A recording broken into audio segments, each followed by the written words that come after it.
بله لسر ذیکی وان داخویانیان روشا باجارین روش آوای کردستان و دما داوید هروها دفگر سیاسی کرد روش آوای کردستان مل استودیو میوانداری ماموسته نواف رشید نونر پارتی کیتیا کرد لسوریه لهر ما کردستان کریه ماموسته نواف بخیر بی خیر دار بیسپاس بوتا ما شماری سر جواب ماموسته ازب گوتنین صالح مسلم دست بکم یعنی صالح مسلم وگو آماجه کیت که گو انجمن اجتماعی کردی او نخوشیه قول تفجر سیاسی دایا لروج آفای کردستانی تو چه دبیجی؟ والله واش خو هالوستا برز صالح مسلمه اگر وها قلت بجم نبر جي خده ملت انجمن اجتماعي كردي زيدي جاركي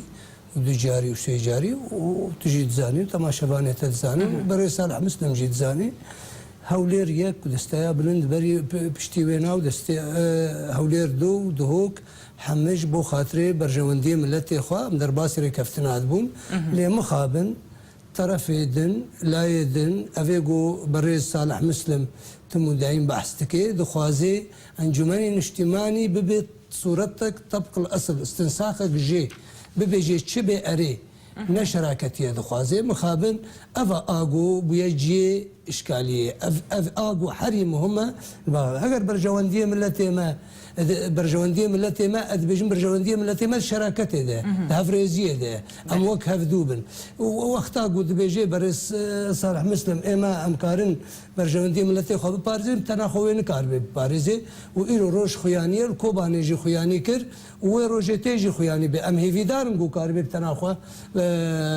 برجوانديه ملتي ما ببارزي بس وين كاربي كاشاوا غيري وبدي ويجي كسي وين كاريه وامي هرور هاجر بهبونا منو يبي بتنبونا منو يبي امي جارك دي فقرني كريزي بس يعني هل بجارتنا واشخور نكريا بهانه انجم هل بجارتن واشخور نكريا حجه بهانه انا اختي از ببم شريك بطرف كيره في ازوي بهفره تشتا شارع سربكن شورا ما نبي يجبوا انتخابات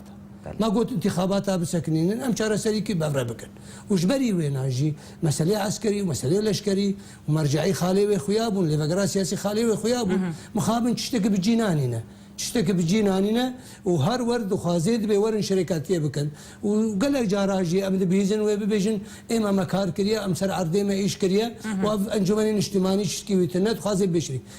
باشا مادام تدبيني نكاري شريكي تبي بو تبانيت كتب بي ورا بشريكي باشا تاخذ كريا الصلاه سرسره وسر شافا ام رازينا ده صلاه بدا صلاه اخو بك برافاني بك وغازن دينك بس برافاني را تشتندي قراك انت فيتو برجواندي اكس برجواندي ملتي انتخابات البجارتن شكرنا البجارتن شكريا وقتي قول البجارتن خلكته الى روج هندرو ده نمايه ربك مليون كسيتا كردي روج آوا إيرو الكردستاني باشورن النيفي وان يا كيمترين بقاسيوان التركيان أفقا كسي دركتنا ما دام برجوانديا ملاتيتا ده صلاتاتا ده بو فناقر شما فناقر ولاتي خواه شما توانا نجام خواه شما مقومات حياتي جوارتو فيرناك مقومات حياتي بو استمراريه حياتي ما نون ون اليه قوند بيجن امي شراكتي بور بكن ما مستانا انا باشا ام شراكتي دكن بشراكتي درفت نادن شراكتي مرة ايما اوان دما بري مشكا اوان خو كريا الصلاه خو كريا قوت وك عربي بيجي مال وثروه وسلاح وحرش دستي ويده بله ايما ام لايك سياسينا ما سربنجي صالي ما سياسي اشتيانا ما نضال كريا ما تكو شرعي كريا دجي نظام ما كربو خلاقه ده وام دي ثاني في كاريدكن او اخو كرد الصلاه دي بيجي برا خلق بين سيام ده كار بكن اختي خلق بين بنسيت كاش شراكتها وشيه شنو هذه شراكتها تليدكي لا شراكتها او دي بيجي ون امادبون اگر ون امادبا ون هاتبا ون امادبون ما مستا بروجي وهبو يعني تشماش بري ون امزابكن ريكفتني والشرط مرجي خو ندان يعني ون ما ون فير نبون هولير يك وهولير دو باشا ما شرط مرجي خداني يك شرط مرجي ما هناك ظرفك قناغك او ارتهبوا كوباني سر عرضي هبو دوزك كوماناف دولتي هبو جناب سروك لقال كومناف دولتي بيوستي جديد ام في ركفتني بكن اف ركفتن مقو بلكي لعل وعسى ببي درسك جمره كوباني تناخوا يك نكاري برافاني بكي وباراستني بكي امي بهفره بكن مداني ياك الدوسسي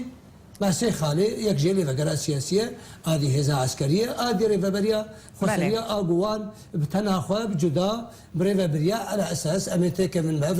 بهفره لقال هفدو امي تشتيك ما يقوتي ده هي امي شارع سر بكن وامي السريا وام بكن يك ريفابري اما شرطو مرجي ويبو شرطو مرجي يك جوانا بيكناني مرجعي بخوا بيكناني مرجعي بخوا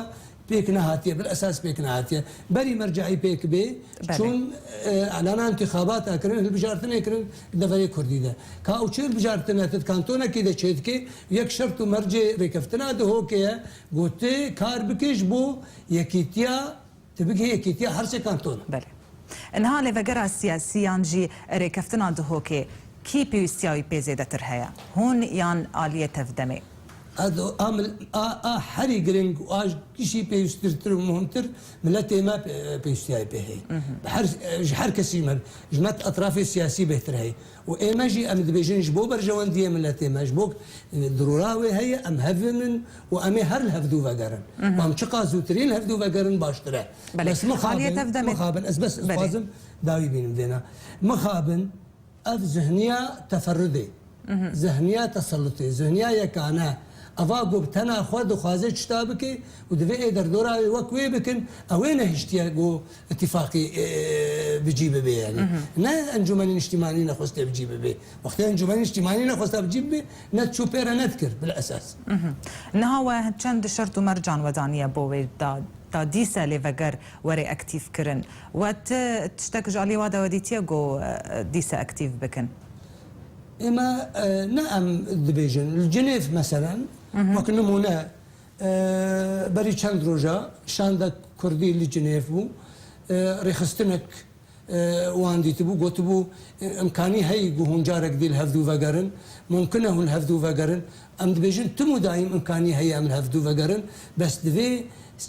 شرط يكانا ام دفج عقليه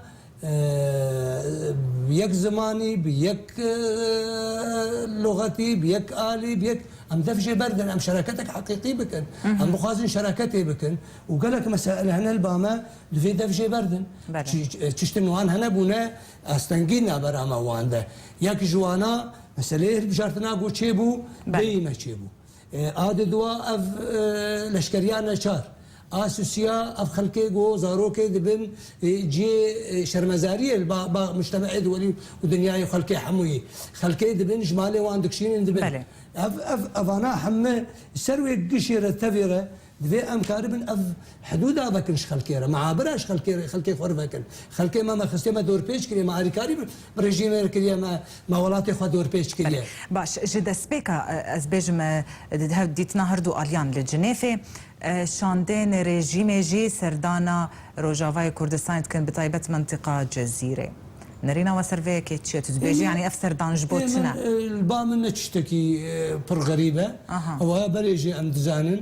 بريجي مزيدي جارة بالكل سرفي قنالي وجي دفرن ديجي قوتيا مخابن برادرانا ناخوازن فيش خلكير ببيجن ونقل كي شرمه وعيبه ببيجن تفاهماتنا برا مو رجيمي دانا تفاهماتنا برا مو رجيمي دانا هاتنا رجيمي ايمن از دبيجن از تفسير دكم شروف هذكم ادبيجن زيدي ناماكي ان هذا دي دفي وقتي ان هذا ناماكي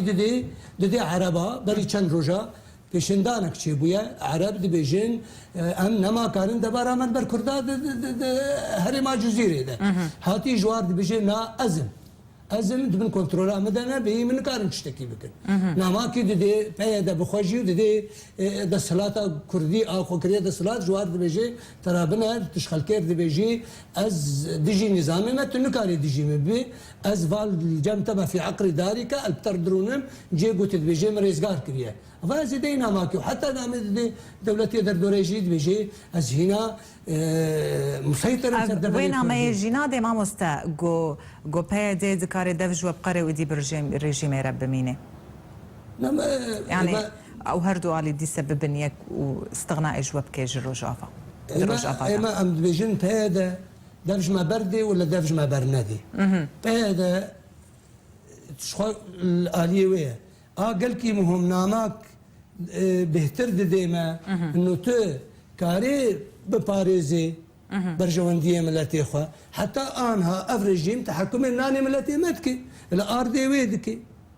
دي بيجي دي رجع هفقاس كابك بي هفقاس جنن بي هفقاس وابي دا ار دي تدش ديركي حتى تاني تدري بس هذا كذي معناه خوا يعني وش مفاجأة بيج مرة وقتي